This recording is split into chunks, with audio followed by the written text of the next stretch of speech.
When a machine is first used, its condition is about as good as it's ever going to be. It should be safe, accurate, and reliable.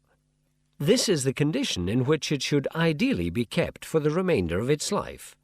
A machine should last its expected lifetime with careful use and maintenance, not from misuse and poor care. So be careful how you handle the grinder. Always ensure that you place it down in a safe place and in such a way that it will not fall or be trodden on, or even run over by a vehicle. Keep the main supply lead out of wet areas, and don't trail it across rough terrain where it could be damaged by abrasion or crushing. Likewise, the tool itself must not be exposed to wet conditions, so do not operate it in the rain or snow. Never operate these machines in a flammable or explosive atmosphere. And petrol-driven disc cutters must not be used in confined spaces or in areas of low ventilation. The reason being that internal combustion engines consume oxygen and exhaust carbon monoxide, a deadly gas in a confined space. Never wrap the cable around your arm or any other part of your body. If you lose control of the machine, it may wrap itself further around you and cause personal injury.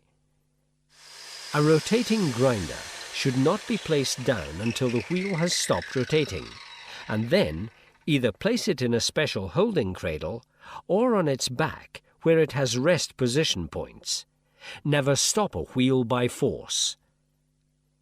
If the tool is placed down with the wheel revolving and the wheel comes into contact with a surface, it will propel the tool along that surface. Many accidents to the feet and lower limbs have been caused by this sort of carelessness.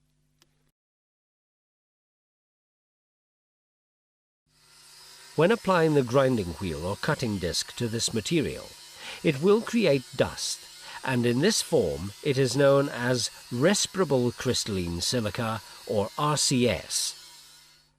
RCS dust can be the cause of silicosis, a lung disease in which small hard nodules of scar tissue develop in the lungs. This can take many years to develop, and once started can continue without further exposure to RCS. The main symptoms in affected people are coughing and difficulty in breathing. In severe cases, it can be a contributory factor to the development of lung cancer. There are certain legal exposure limits to this substance that your employer is obliged to maintain, and if controls are in place to regulate this, then you are also obliged to comply with those controls.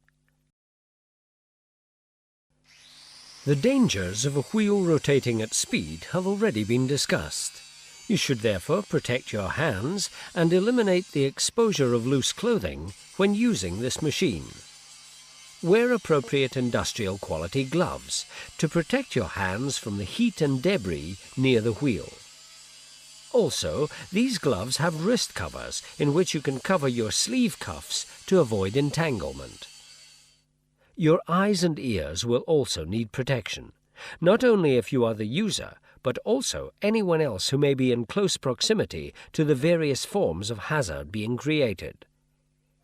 Your eyes are of course extremely important. Remember, you only lose your eyesight once, so never skimp on protection for these valuable assets.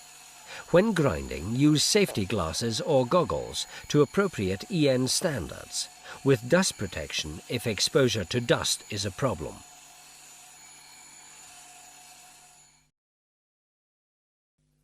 Depress the spindle lock button and rotate the wheel by hand until the spindle locks. Using the special tool provided with the machine, loosen and remove the clamp nut from the spindle. Remove the old wheel. Inspect the back flange for damage, burrs, and cleanliness. Ensure that it is correctly located on the flats on the spindle. Clean out the area around the spindle and back flange. Remove all debris and dust.